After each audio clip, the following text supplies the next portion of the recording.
بسم اللہ الرحمن الرحیم۔ گرامی قدر سامعین و ناظرین، آج کے اس دور اور زمانے میں ہر بندہ رزق کے لیے پریشان ہے، حالانکہ یہ پریشانی اس کی بنتی نہیں ہے۔ کیوں کہ رزق اس کے ذمے نہیں ہے، وہ جس کے ذمے ہے وہ اپنا کام کرنا خوب جانتا ہے۔ اس کے ذمے جو کام ہے نا، یہ اپنا کام صحیح طریقے سے کرنا سیکھ جائے تو پھر رزق دروازے پر چل کر آئے گا، اس کی دہلیز پر خود ہی رزق پہنچے گا۔ چنانچہ آپ کی خدمت میں اس پر ایک واقعہ پیش کر رہا ہوں۔ ایک عجیب اور انتہائی اہم واقعہ ہے، آپ اس کو سن لیجئے، آپ اپنا کام کرنے کا انشاءاللہ آپ کے اندر جذبہ پیدا ہوگا کہ ہمارا کیا کام ہے۔ تو چنانچہ ایک آدمی عشاء کی نماز پڑھ کر گھر میں داخل ہوا، تو اس کے بچے اولاد سو رہی تھی۔ اس نے بیوی سے پوچھا کہ یہ نماز پڑھ کر سوئے ہیں یا نماز پڑھے بغیر سوئے؟ تو اس نے کہا کہ انہوں نے تو نماز نہیں پڑھی، گھر میں کھانے کے لیے کچھ تھا نہیں، تو میں نے انہیں بہلا کر سلا دیا ہے۔ اب اگر میں انہیں اٹھاؤں گی تو یہ شدید تکلیف میں مبتلا ہوں گے، یہ بھوکے ہیں، یہ تو کھانا مانگیں گے۔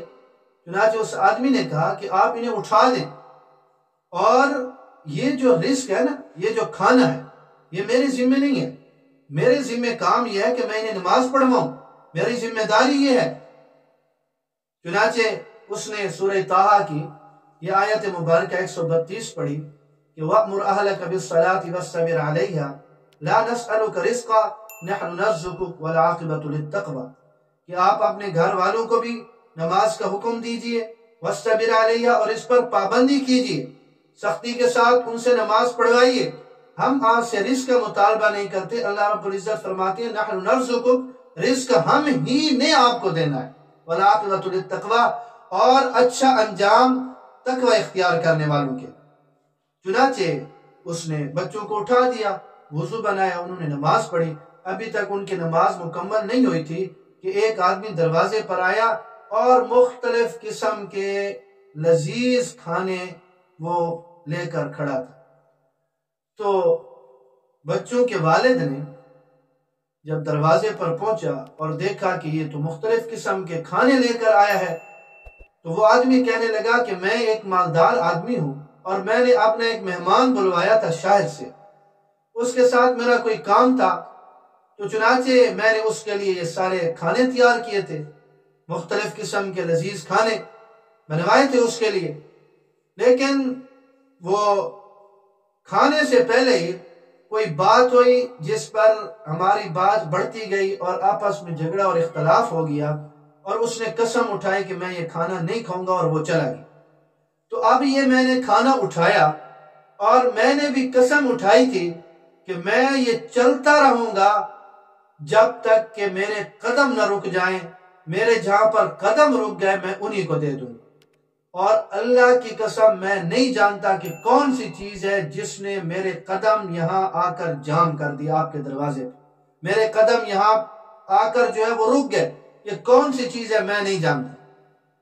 تو یہ آپ لے لیجئے اور آپ خوب پیٹ بھر کر کھائیے۔ تو چنانچہ اس آدمی نے جب یہ سنا نا، تو اس نے اپنی ذمہ داری کیا تھی؟ نماز پڑھوانا، اپنی ذمہ داری پوری کی۔ تو جس کے ذمہ تھا رزق پہنچانا، اس نے اپنا کام اچھے طریقے سے کیا، خوب اچھے طریقے سے وہ کرنا جانتا ہے کہ میں نے کیا کرنا ہے۔ تو چنانچہ وہ باپ وہاں پہ کھڑا ہوا اور اس نے ہاتھ اٹھائے اور دعا مانگنے لگا، رب اجعلنی مقیم الصلاۃ ومن ذریتی ربنا وتقبل دعا، کہ اللہ مجھے بھی نماز کی پابندی نصیب فرما، میری اولاد کو بھی نماز کی پابندی نصیب فرما، اور ہماری ان دعاؤں کو قبول فرما۔ تو بندے کے ذمے جو کام ہوتا ہے جب وہ کرتا ہے تو اللہ رب العزت کے ذمے جو کام ہے وہ اللہ رب العزت اس سے پہلے کریں گے۔